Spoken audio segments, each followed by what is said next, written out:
This is the voice of the soul who was once Dr. Joseph Goebbels, speaking to you today, 100 years after the end of the First World War, the war that we were told would be the war to end all wars. On this 100 years ago was November 11th, 1918. There were a number of historical events on this day that I will make mention. November 11th of 1901 was Magda Goebbels' birthday, and I talked about her in a previous message. November 8th and 9th of 1924 was the day of the beer hall putsch in Munich, which brought the German National Socialist Party into prominence to where they were recognized as a formidable political movement. I wasn't involved with that personally, but I thought it was worth mentioning. 1938, November 7th, was the day that a Jewish assassin murdered a German diplomat in Paris, which sparked an event, according to the official story, known as Kristallnacht, in which we are told that SS officers were directed to go into the Jewish neighborhoods and ransack through homes, businesses, and burn synagogues and break windows, beat up a bunch of Jews and kill some of them. The total death toll statistic was 36 people and hundreds of people injured. But what really happened on that day was a false flag operation. What happened was that Bolshevik, communist, Jewish agitators had dressed up as German officers and carried out this act of violence and made sure they had lots of pictures taken of them doing it. And this was done to perpetuate and exacerbate the myth of German wickedness to the world and to spark outrage against the German people. In my ignorance at the time, I had no idea this was going on, and when I found out this violence was happening, I gave the German people my blessing and encouraged it, and even went so far as to suggest to the police that they should stand down. It was a terrible mistake on my part, because I had not known that I had been fooled by a Jewish propaganda activity.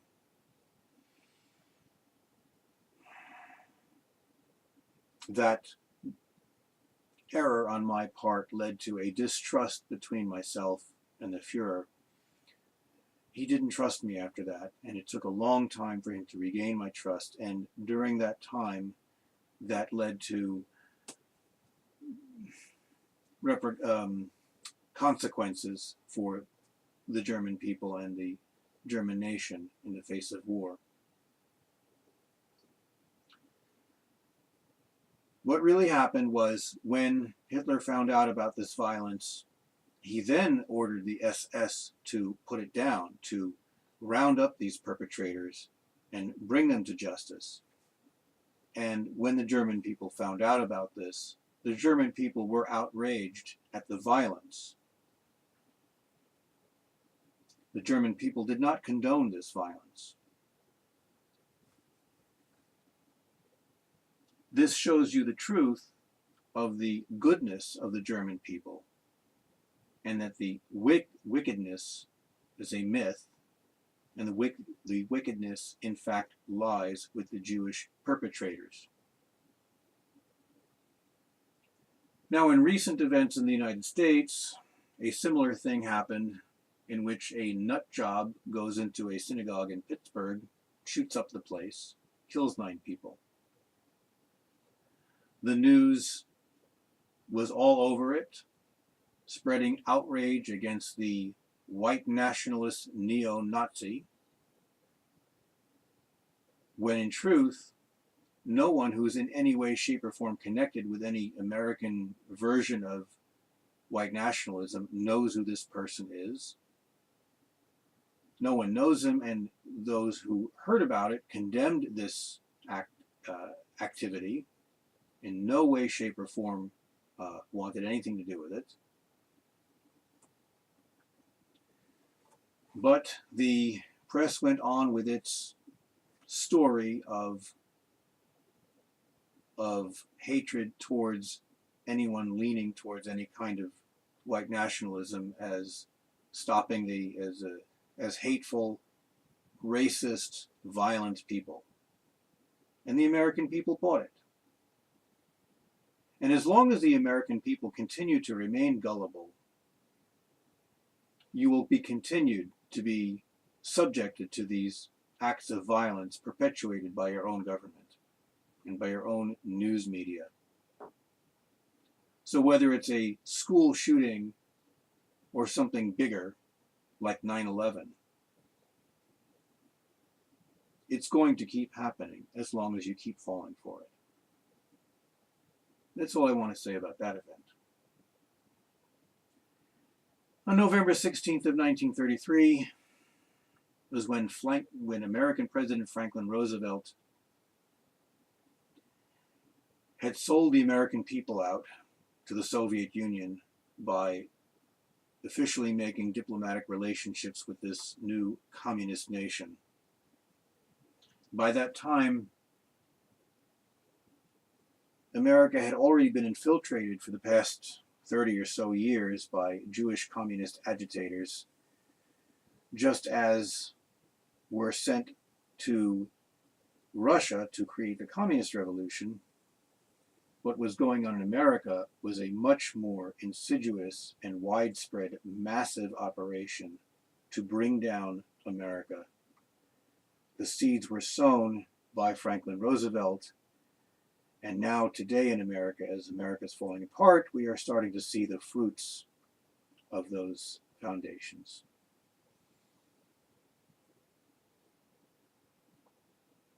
But it is Armistace Day that I wish to speak about today.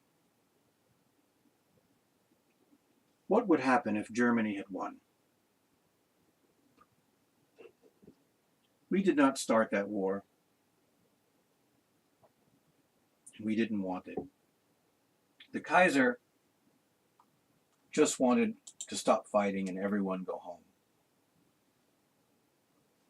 And in 1916, it looked like Germany was going to win. What would happen if Germany won? Well, Europe would have been at peace. There would have been a flowering and golden age of Europe, and by extension of all humanity. We would have enjoyed the fruits of these early great scientists, people like Nikola Tesla, for example. And we would be living in a golden age of humanity. Who knows where it could have taken us? But we can be sure there would have been no World War II. And a certain veteran of the World War and talented young painter from Austria would have never become widely known in our history other than outside of a few art collectors.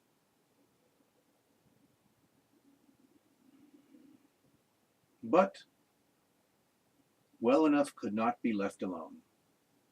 And certain people, a certain international clique of bankers and communists and Zionists, had very different plans for the people of Europe. You see, first of all, they had their sights set on a small parcel of land in the Middle East, which they would later make their homeland, based on some bogus biblical pretense. And they were determined to get that piece of land no matter how many good Christian European lives they had to kill to get it. So a deal was struck called the Balfour Declaration that dragged America into the war, extending the war out another 2 years, killing millions and millions of more lives. But this time, instead of just defeating Germany, that wasn't good enough. No, they had to destroy Germany economically. They took a third of Germany's land, destroyed the merchant marine, and put Germany in a situation of economic devastation for the point of trying to starve the German people out of existence. And when the National Socialist Party came into power in 1933, and within 2 years the economy completely recovered, and Germany was once again an economic superpower, not through conquest, but through ingenuity, through the work of people's hands, making things and selling them abroad. Within 2 years, Germany had completely recovered and was the shining example to the rest of the world.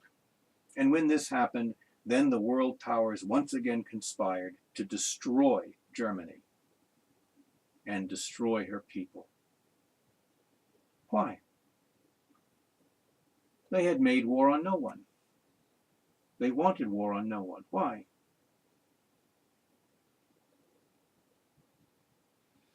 In 1848, when Frederick the Great had united the German nation, he had granted Jews full citizenship.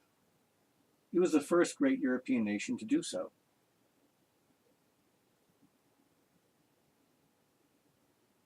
Why wasn't that good enough for the Jews? In the 18th and 19th century, the Americans loved their German brethren. Many Americans many German people came into this new American nation to emigrated into it, and were some of the families that expanded into the deeper into the colonies. So the American people had ancestors that were French and British and German, and had absolutely no reason to be at war with the German people or the nation. And while the British Empire was expanding itself at the barrel of a gun, while they were murdering the Dutch Boers in South Africa, and the people of India, and the people of China, in their many imperialist conquests around the world, the German people were writing operas and making paintings and sculptures and advancements in science.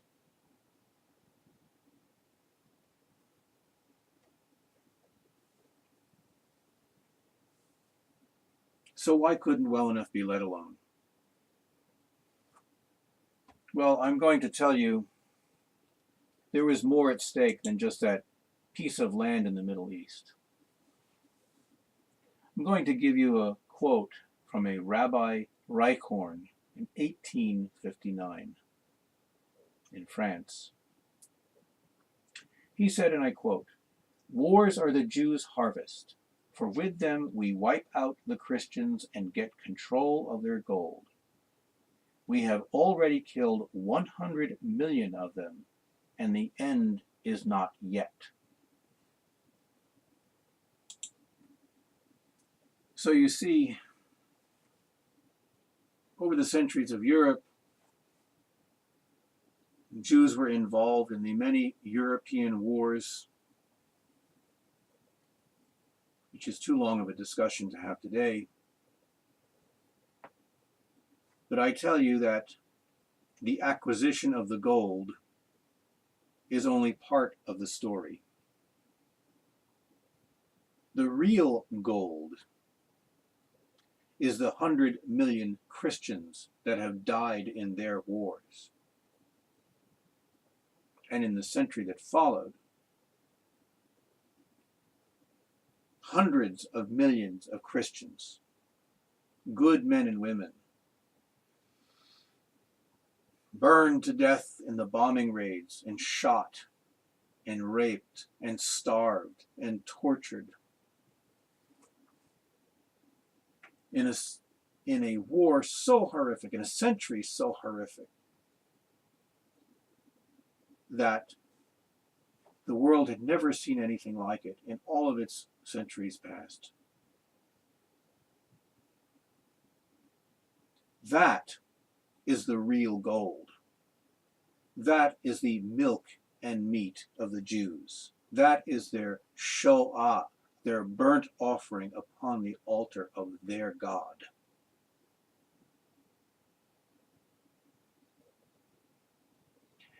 And in the next century, when the world looked forward again to a golden age, a dawn of a new century, and we looked forward to peace spreading throughout the world, instead we were greeted with the attack on New York City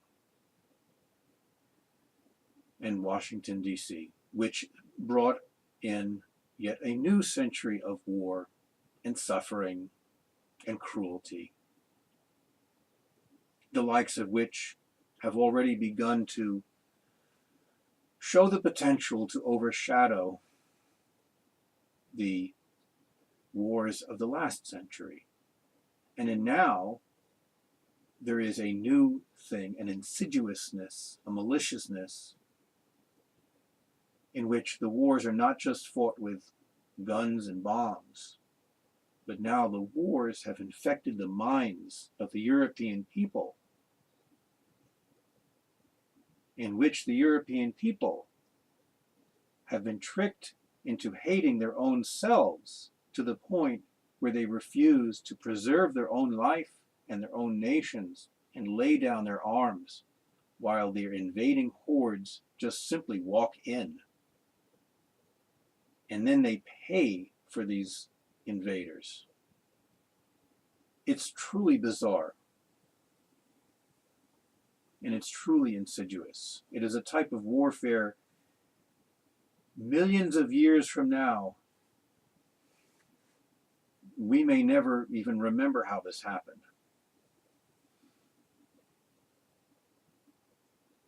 But I don't want to speculate that far ahead.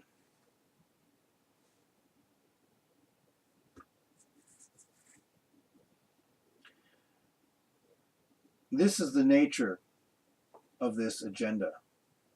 I'm going to explain to you what is the nature of evil, because good people do not understand evil. Good people think that corruption in government has to do with the desire to acquire money. And it's just all about greed. Good people don't really wrap their mind around the concept that there are other people in this world who intentionally wish to cause harm to human beings over and above any monetary gain. There's lots of ways to make money that don't involve hurting other people. There is enough bounty on this earth that all of us could enjoy wealth and prosperity. Yet we don't see this in the world.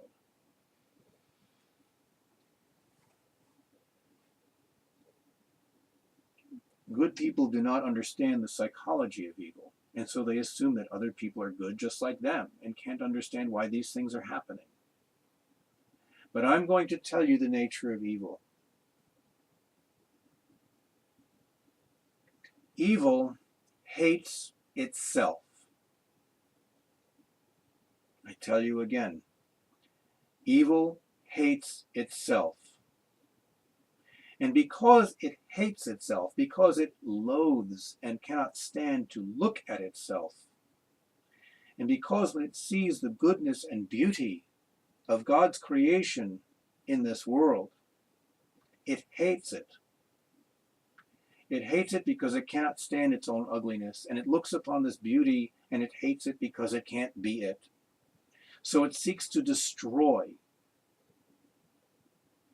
It destroys, decays, corrupts, perverts, putrefies, desecrates all this goodness and beauty and love and kindness and compassion in the world, and turn it into an extension of itself. It morphs it, this goodness, into its own evil self, corrupts it, putrefies it, just like a virus. And then it spreads on to the next good and the next good, and so on and so on. Goodness does not need evil for its own existence, but evil cannot live without the good. It consumes the good until there is no goodness left, and then the evil has no choice but to consume itself. It is an unsustainable pathology.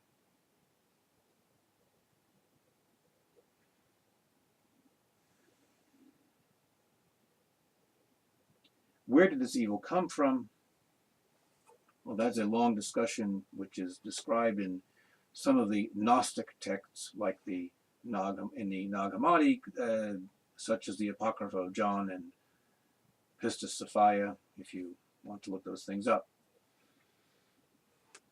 But the Jewish people have taken on the agreement to carry out the task of this evil, carry out the will of this false god, which is the God of the Old Testament. Now, this agenda is not exclusive to the Jewish people. As we see today in Islam, there's plenty of evil that Islam is carrying out. And there is a discussion of the secret societies and their shaping of society. But the Jewish people, through their talents for infiltration and psychology and manipulation and insidious methods, have been consistently successful at carrying out this task. And in doing so have taken on the personality of this pathology of self-loathing and compulsion to destroy.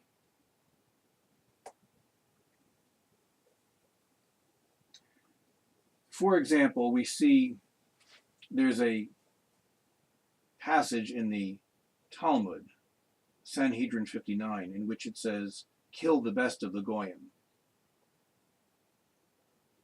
So these Jews have killed the best and brightest of the Gentiles, scientists, the artists, whole populations, genocided entire populations, and who knows what sort of gifts those people could have contributed. And in their place, the Jews tout around their artists and playwrights and scientists with their junk science, their garbage pornography and crappy art, and then they parade this stuff around as if they were God's gift to humanity.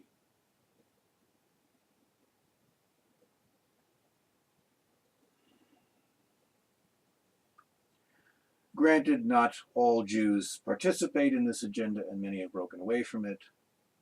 That is an individual choice, but ultimately this Jewish collective, and even the Jews who are not directly participating in this, still by giving their approval for the agenda, are by extension guilty of it.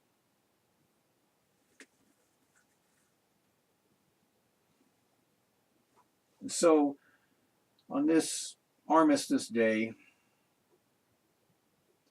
later known as Veterans Day in the Americas, or in the United States,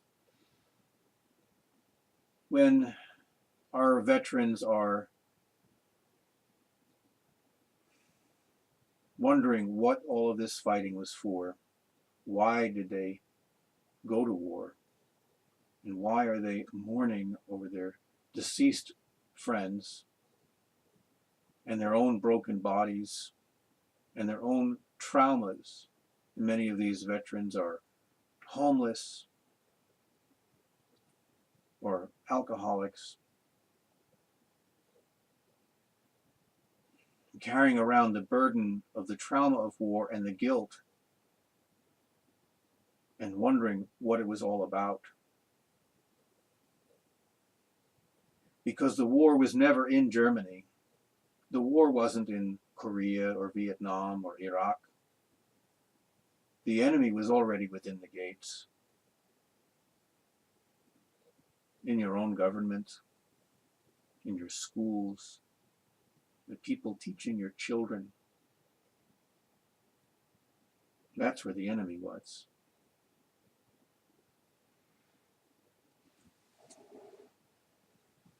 So, just as the enemy was not over there, but was within our own gates, in the same way, the enemy is not in the outside world, but rather is within. It is within the flesh and the body, because we are in a virtual reality game. And the entire universe exists within.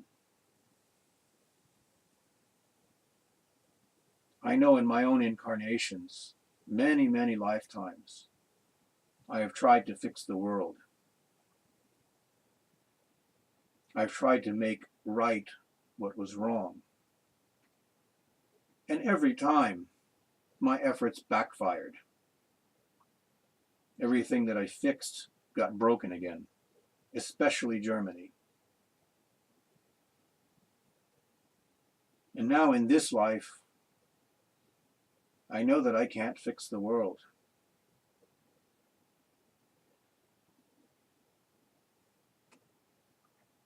I had been fighting the Jews for many incarnations, not just Germany. And now that the Jew is in my own flesh, I have no choice but to fight this evil within. I have not committed any acts of evil. That's not a problem. That's not the problem. But this flesh exists in me. And I have to figure out a way to deal with this. I don't know how to do this, but I know that forgiveness has something to do with it. Forgiveness not just for my own flesh, but forgiveness going all the way back through the time, through all of my ancestors, to the time of the Pharisees, when they condemned Christ to crucifixion and said, "Let his blood be upon our hands and our children's hands." And that curse placed upon their own descendants carries all the way through till today and runs in my flesh.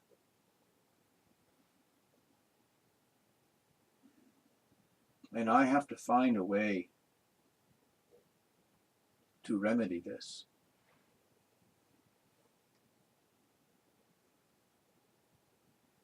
I know that earlier I explained how evil hates itself.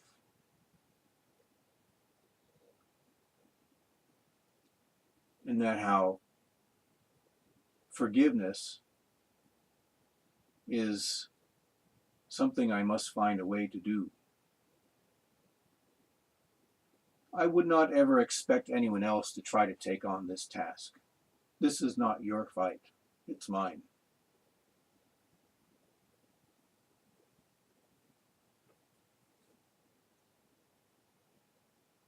And somehow in this formula,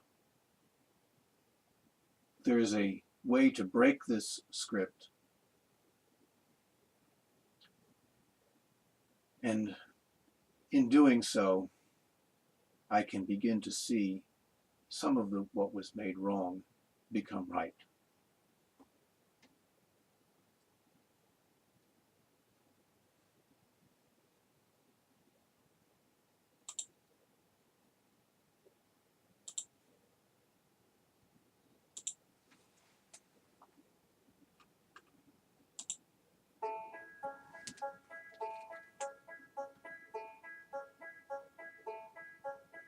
When I was a young man, I carried my pack, and I lived the free life of a rover.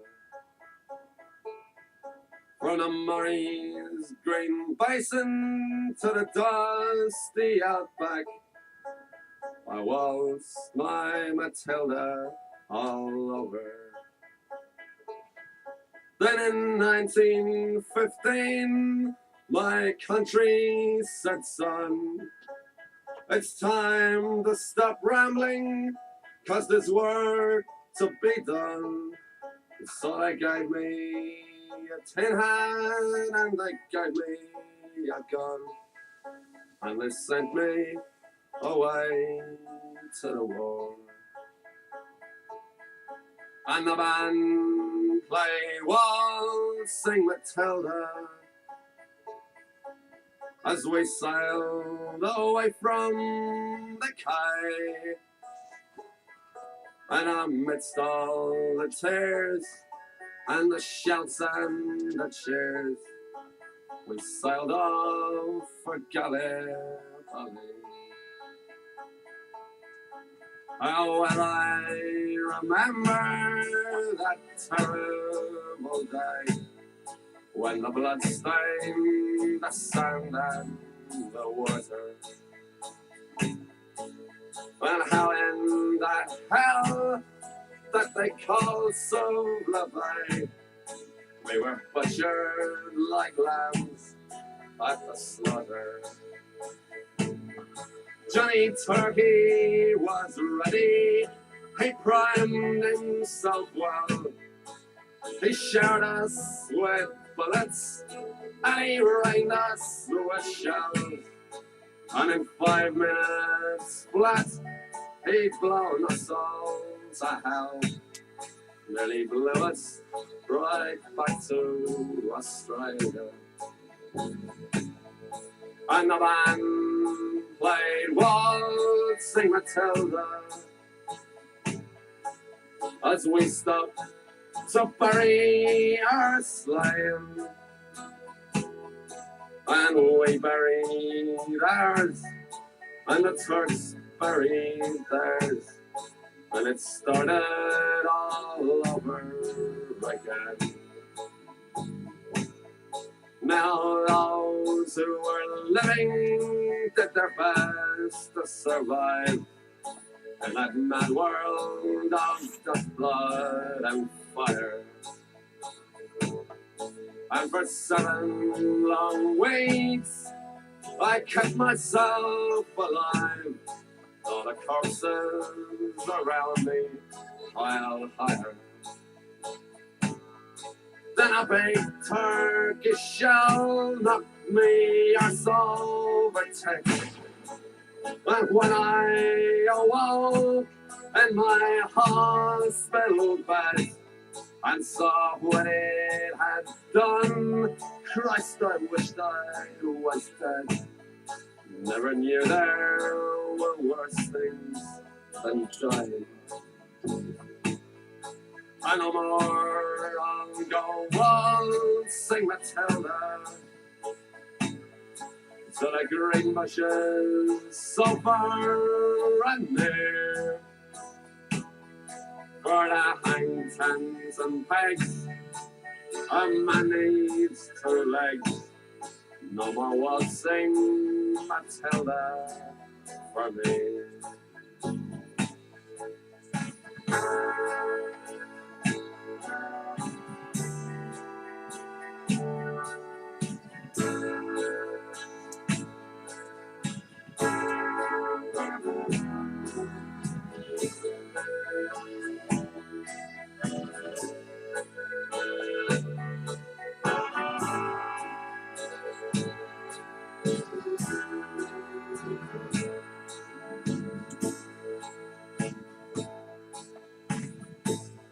So they collected the cripples, the wounded and maimed, and they shipped us back home to Australia.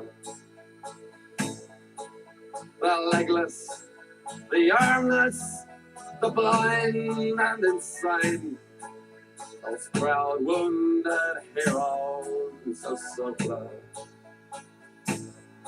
And as our ship pulled into the circular quay, I looked at the place where my legs used to be, and thank Christ there was nobody waiting for me to grieve and to mourn and to pity.